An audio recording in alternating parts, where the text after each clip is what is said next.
In June, I finally got my autonomic testing done, where I went to a hospital, laid on a table. They tilted me up, they tilted me down, they had me blow and hold my breath. They had all these tests, and they said, okay, well, we'll let your neurosurgeon know what we would think. Fast forward a couple weeks, I go in for an MRI for a trigeminal neuralgia headache to try and find out, why am I having this headache? And is it something we can operate on to potentially solve the problem and prevent me from having pain, as opposed to being on medication for the rest of my life? After that MRI, I went to neurosurgery to have my shunt reset, because every time I have an MRI, the magnetics in the MRI affect what the setting of my shunt can be, and it can change it. It can go up and down. So after I have an MRI, I have to go to neurosurgery and have them use a special machine, hold it up to my head, and make sure the setting is what it is supposed to be. At that point, we were having my setting at 2.0.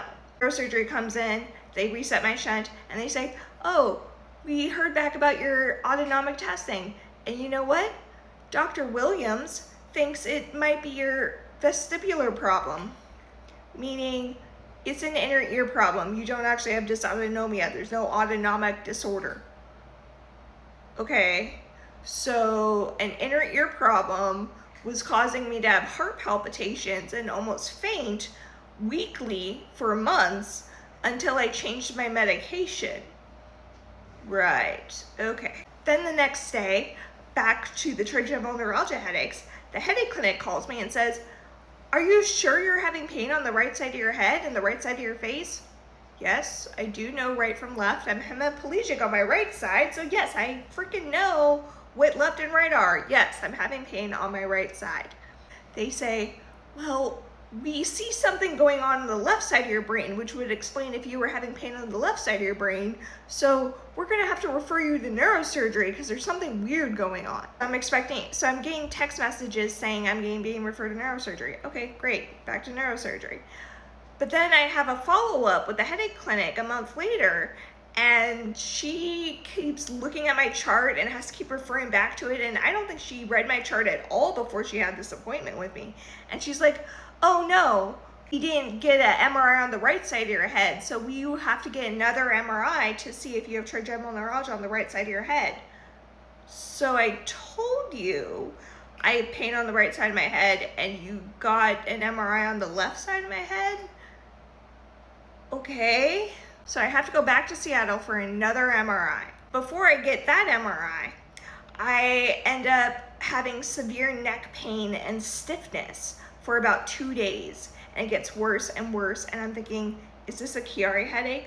A Chiari headache, usually you feel in the back of your neck or the base of your skull, and it can indicate issues with your cerebellum or your spinal cord.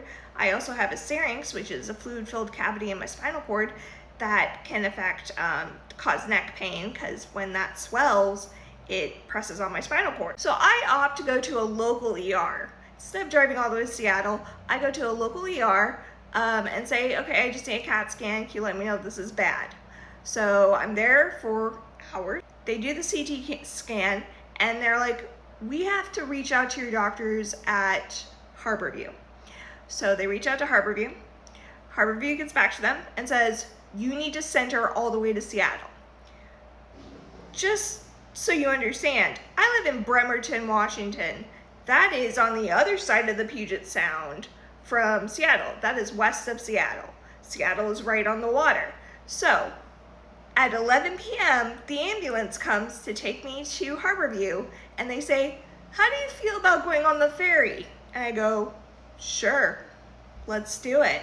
So me and 2 ambulance attendants get in an ambulance, we get on the ferry, and we're there for an hour, and I took a nap. I took a nap that ambulance on the ferry. It was so calming just hearing the water and the engine noise, as opposed to going down I-5 and bumping up and down for an hour and a half potentially. I get to Harborview around midnight. They take me back, and I'm there for hours. They do blood tests, and they're like, we want to do an MRI.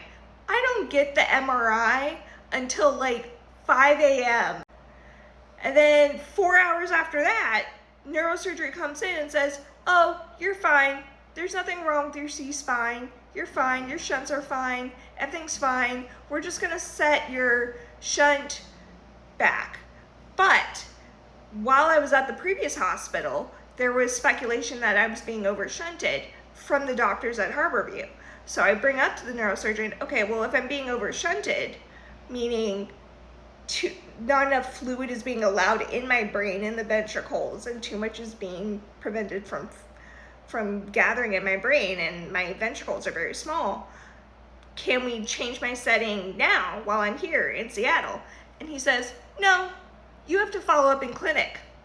Meaning, I have to go home to Bremerton, call on the Monday, because this all happened on a Friday night, so I have to call back on Monday, which took 2 hours to call when I called, and drive all the way back to Seattle and or take the ferry to Seattle to have my shunt reset.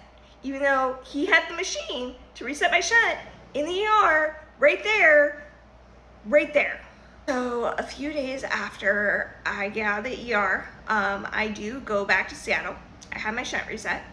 And I want to talk to neurosurgery about all my symptoms I've been having that I try to tell people in the ER. And they're like, oh, we don't have a doctor who can see you today. But you're coming back for an MRI, the MRI for the trigeminal neuralgia that they had to redo. You're coming back for that a week from today. So we'll schedule an appointment for you to talk to a doctor then. And when you have your shunt reset after that MRI. Very confusing. I'm so sorry. So I went back to Harborview, had the MRI. This has been a week since my shunt was reset at Harborview to 2.5. So I was able to tell them I haven't had any major symptoms that have been alarming in the last week. It's only been a week. It's not very much time to tell whether or not the shunt setting's better. But here's all the symptoms I've been having. Go to part 2.